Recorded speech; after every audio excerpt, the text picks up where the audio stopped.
Bueno, vamos a continuar puntualizando algunos aspectos de la problemática de las adicciones y de los consumos problemáticos en términos generales. Es importante conservar el concepto de consumos problemáticos, primero porque nos lleva a pensar, por otro lado, que hay algunos consumos que no lo son.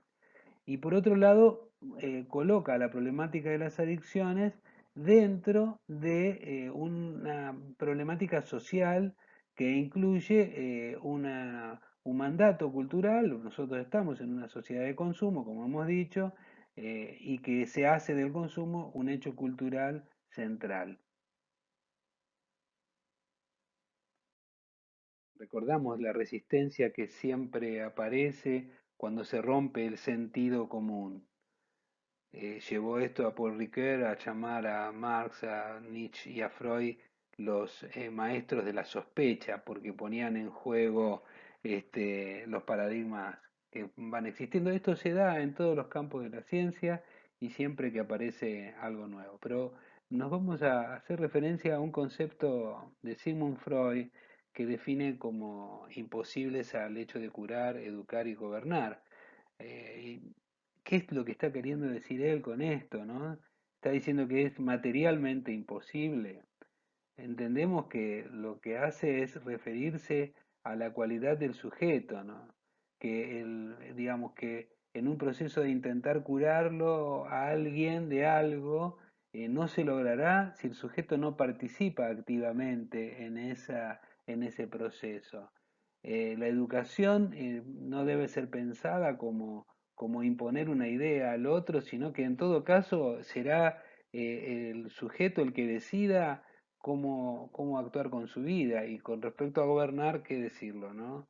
Imaginemos en ese paradigma de un policía por persona para lograr que las cosas funcionen, digamos, en función de cómo es esta imposibilidad eh, si no se toma en cuenta esta dimensión humana que hace al sujeto incurable, ineducable e ingobernable sin la participación de él en ese proceso, justamente. El planteo que realiza Freud y que sostiene el psicoanálisis a lo largo de su desarrollo, y volviendo quizás a lo que plantea Freud en textos como El malestar en la cultura, advierte una serie de malas noticias, ¿no? Porque ahí Freud va a decir una cantidad de soluciones y y a continuación va a plantear la limitación de esa solución, ¿no?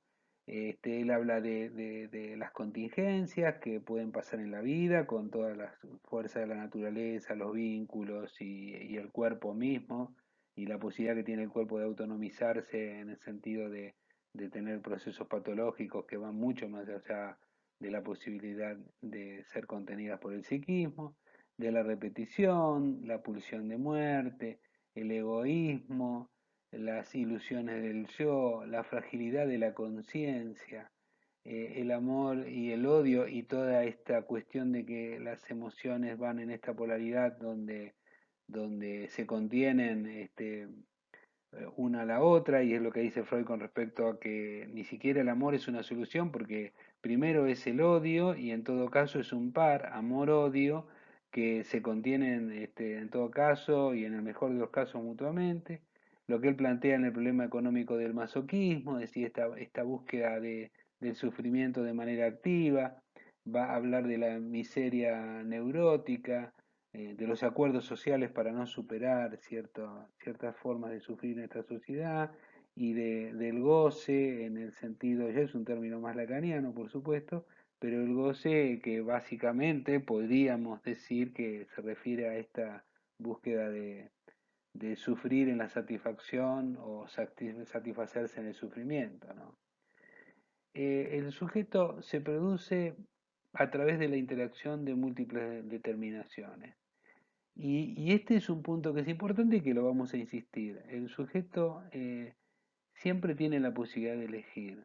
Aún en los contextos críticos, nosotros vamos a marcar estos márgenes que tiene cada uno de tomar decisiones con respecto a su propio cuerpo, con respecto a con quienes interactúa Y además debemos, bueno, además justamente de explicar cómo van a ser todos los procedimientos, la posibilidad de conocer lo que hemos hablado con, inclusive con los derechos de los pacientes, que nunca debe ser un objeto de intervención, sino conservar esta dimensión de sujeto de, de su propia vida, básicamente. Bueno, estamos hablando de los consumos problemáticos, de las adicciones, que es una modalidad de los consumos problemáticos, y como ustedes sabrán, el consumo es un hecho social claramente determinado socialmente, ¿no? Tiene varios aspectos que después vamos a ir viendo en otra oportunidad para desglosarlo como hecho social y psicológico el consumo, que inclusive establece diferencias de género y de clase. Pero el paradigma del consumo, en el paradigma del consumo, es el mercado el que impone las reglas y el consumo aparece idealizado. El consumo aparece propiciado excepto de algunas cuestiones. Se repite como este mito del árbol de la ciencia del bien y del mal, donde podrás consumir de todo menos algunas cosas, ¿no? Eh, pero a su vez el consumo estructuralmente produce insatisfacción. Es más, forma parte de la lógica del consumo, ¿no? Y podríamos decir, produce insatisfacción salvo en la inmediatez. Y esto después veremos cómo se conserva en la problemática de las adicciones. El problema del consumo implica esta de más rápido, más alto, más fuerte, este mandato social, siempre un poco más, siempre a disfrutar sin límites, en la no existencia de los límites y en una competencia descarnada por acceder a los objetos de consumo.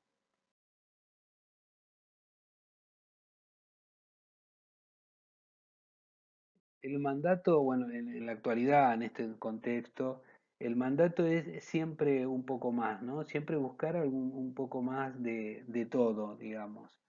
Eh, los objetos tienden tienen fecha de vencimiento, todos los objetos tienen fecha de vencimiento, inclusive las relaciones, ¿no? Esto es como un mandato cultural muy fuerte. La exigencia de consumo es que hay que consumir, que ahora en este momento que estamos atravesando en la pandemia entra en crisis justamente porque hay una limitación concreta al consumo y el desbarajuste que está produciendo el hecho de que se consuma solo lo que es necesario, ¿no? Hay una economía impuesta, es una economía de los objetos y de las relaciones que nosotros estamos viendo y que está haciendo tambalear justamente esta lógica de consumo y esta lógica del mercado, ¿no? Que la forma más evidente la podemos ver en la ley de la oferta y la demanda, lo que ha pasado de cómo subieron los precios de algunos insumos de protección para la población y que nos plantean la necesidad de ir más allá de esta lógica, ¿no? De tener alguna forma de regulación de esta lógica.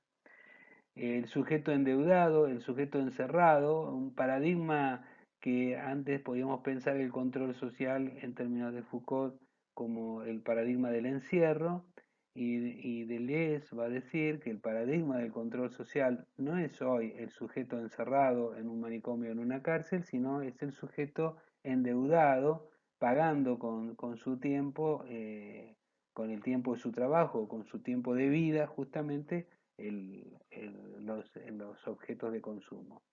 Los problemas de consumo mediante necesidades creadas y bombardeadas con imágenes, consignas, ya lo hemos dicho, slogan quiere decir no pensar.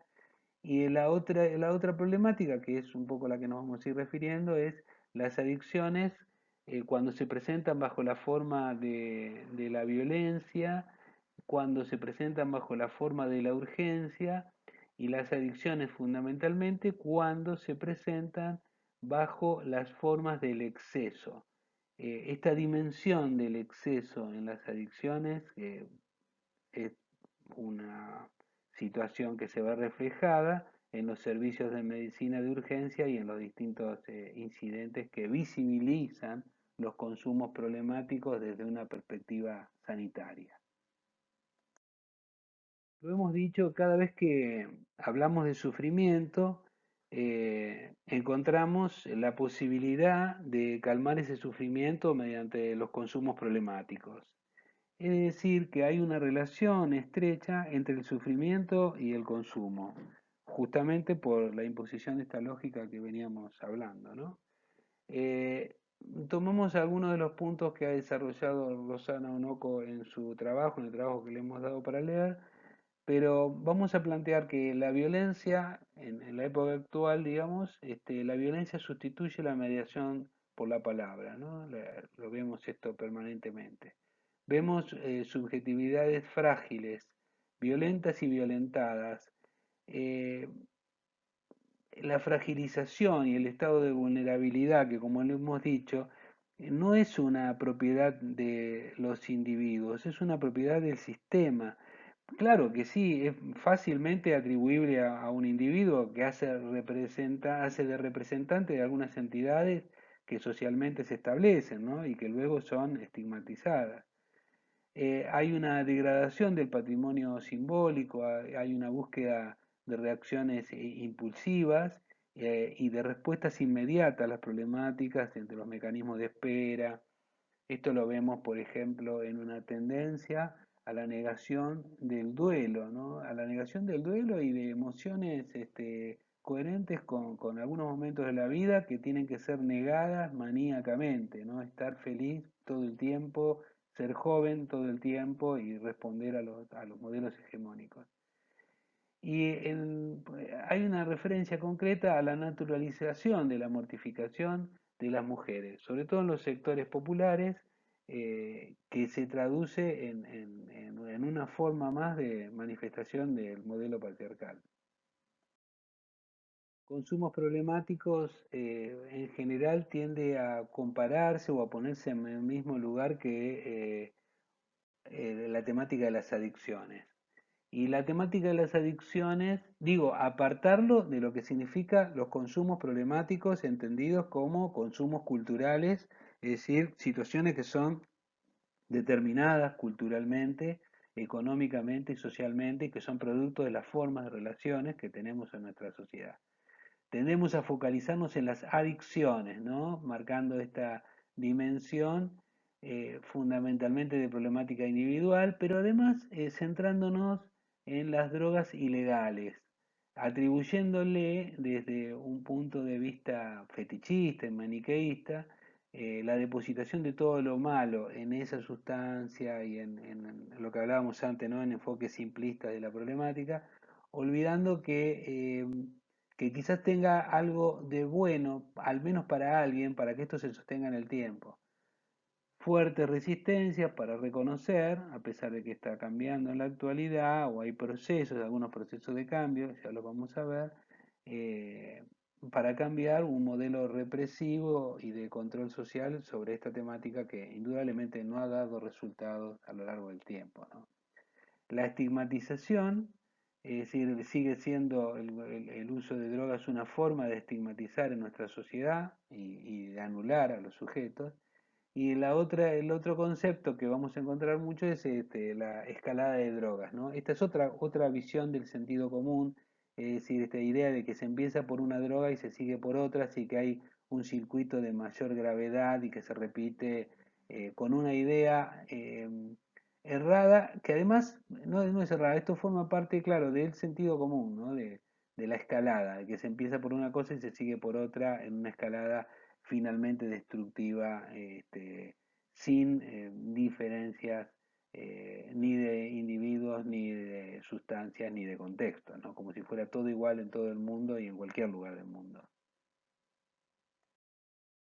No está de más de recordar en este momento que toda desviación es un comportamiento inducido, producido y por último estigmatizado por una determinada cultura, y no una entidad arquetípica o vagamente parasitaria, como algunos pretenden, estableciéndolo como una categoría donde se unifica la identidad de un sujeto a un diagnóstico psiquiátrico o psicopatológico. Justamente en función de qué hacer, cómo actuar con respecto al tema de los consumos problemáticos, que después vamos a ir desarrollando un poco más la intervención puntual de la atención en la crisis generada por los consumos problemáticos. Volvemos a decir entonces, con respecto a la pregunta, ¿qué hacer o cómo actuar o dónde poner el acento? En esto retomamos un concepto planteado por Freud en el Malestar en la Cultura sobre educar para la realidad y digamos educarnos para la realidad. En el sentido de que, bueno, reconocer cuál es el estado de situación, cómo está determinada una problemática socialmente, eh, y además establecer un proyecto colectivo que nos apunte a un norte en este proceso, hacia dónde queremos ir. En este sentido, la estrategia debe estar centrada en los vínculos.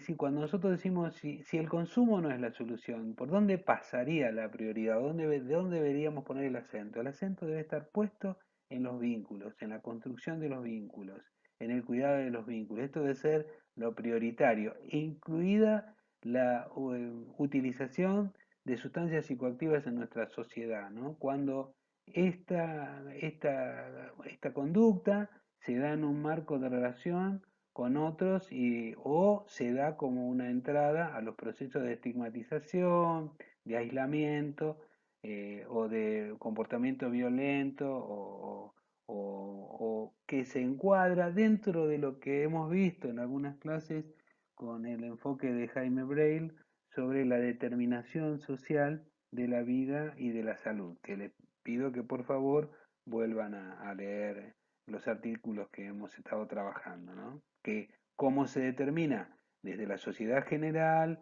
desde los grupos y desde las decisiones que toman los individuos, la salud o los procesos malsanos para cada uno de nosotros y de la sociedad, como hemos dicho, ¿no? Prestar especial atención a crear dispositivos que permanezcan para restablecer un espacio subjetivo conjunto. Esto es lo que hemos hablado de establecer un área transicional para que los equipos técnicos puedan tener una práctica que sea operativa, pero además que sea creativa con respecto a cada una de las situaciones que toca abordar. Y por otro lado, debemos tener en cuenta la potencia que implica sumar a los actores de cada una de las intervenciones. Cuando digo sumar a los actores, es sumar el pensamiento crítico de las personas que están implicadas en las intervenciones como profesionales y técnicos y también quienes forman parte de esos grupos, en este caso los grupos de usuarios de drogas, por ejemplo, deben participar activamente como recurso comunitario para la contención, para la prevención y para el tratamiento de la problemática. Vamos a seguir viendo estos otros aspectos en el próximos encuentros.